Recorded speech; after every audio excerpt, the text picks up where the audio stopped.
In this video, I am going to go over what to do when a supplier drops off products at one of our locations.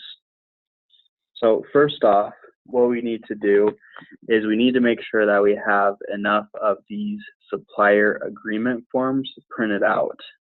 You should have these already printed out. And we need to make sure that we also have the inventory order form printed out as well. So these are the two forms that we need to make sure that are printed out.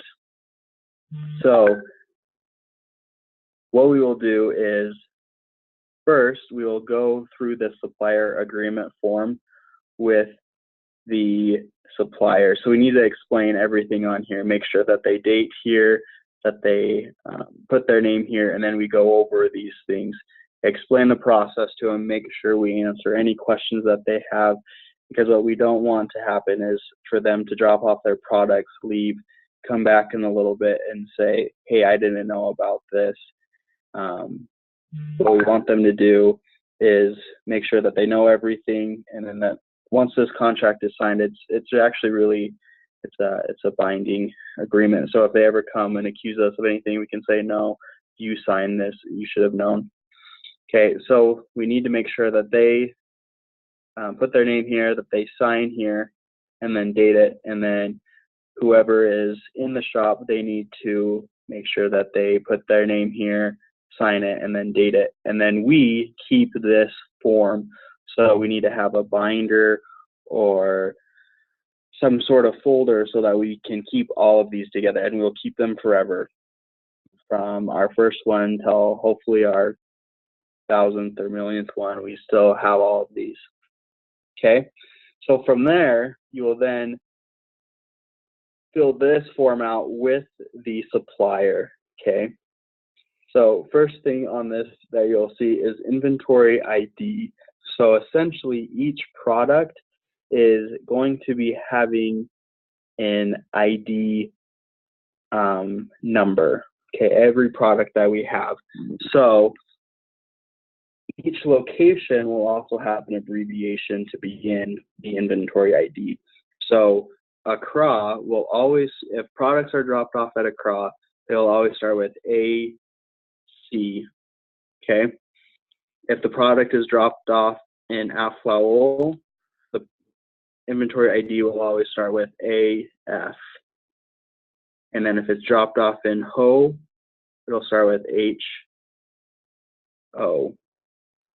Okay, so let's say, for example, we are at the Accra location and somebody comes with products. What we'll do is we will give the first product an inventory ID. So let's say, since it's Accra, it'll start with AC, and we'll do a dash. And the first ever product that we will do in Accra will be AC001. And then let's say this product is sandals. So we will go in here and we will type SANDALS.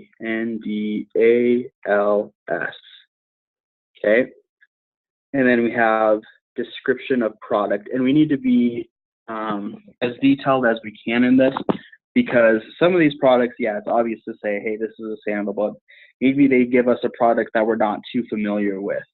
And for us to be able to list it on our site, even to be able to sell it in the store, we need to be able to know the details of it. So for example, let's say these are dark brown leather sandals for women. Okay, and they can add as much description as they want. And then let's say they give us 10 of these pair of sandals. Okay. And then they will set for each product. So let's say they sell their sandals for 50 CDs. Okay. All right. So the next one will be AC002. And let's say that they sell bags. So I'll put on here bags, and we'll type a description of it. So we will say Kente hand woven Kente bag. And we can add colors like yellow, black, and red. Holds money, makeup, and phone. Okay, and then let's say they give us 5, and then let's say it costs 20 CDs, okay, for one bag. And then for how many products they have, then you'll just keep listing this out. So the next one would be AC003. Okay, and then you would fill this out. So another supplier comes. We will always continue on the inventory ID. So let's say the next supplier comes, theirs would start with 004. So it's a continually running number. We'll never have the same inventory ID for any product. It'll always be a different number, okay? So I'm going to erase that. So then what needs to happen is they need to go here and put their name here, sign here, date, and then whoever is the rep in the distribution center will put their name here, they will sign, and then they will date it. And then we need to have a copy of this and as well as the supplier. So you'll have to fill this form out twice, okay, so that they have record of their products and we have a record, okay? And this is why I had you print more of this sheet than I did the supplier agreement form, because for this, we just need one. So then what will happen is at the end of the day, hopefully we have several suppliers come. So we'll have several forms of this. Then at the end of the day, you'll need to either get on your computer or your phone, and you'll need to update this sheet here. It's just titled inventory. Okay. So then you'll find your inventory ID, and you will go to this, and it was AC004. Okay. And you'll put that in there, and then you'll name the product. They named it, so sandals. Okay, and then you will write in the description that they gave you. So dark brown leather sandals for women. Okay, and then you'll put the unit price, which is 50 CDs. Okay, and then here, what you'll need to do is you'll need to calculate this. Okay, so how it'll work is you'll find, this is how much we know that the supplier will get. 85% of, I believe, is about 43 CDs, okay? And then our share will be 7 CDs.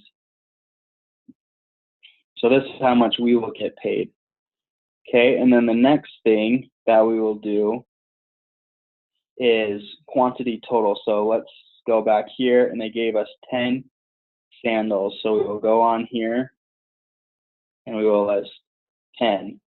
And since they dropped it off at the Accra location, you will put in 10 here because there are 10 in the Accra store. There are 0 in Aflawol and 0 in Ho. So let's say after some time we distribute the products between all 3 locations. What will happen is when you do that, you need to go in and change this. So let's say we took 3 to Aflawol and we took 3 to Ho. That means we have 4 remaining in Accra. So this will stay the same, the total, but then these will be updated. And then you'll have the supplier name. So we'll be able to go in, get their name, and then their phone number.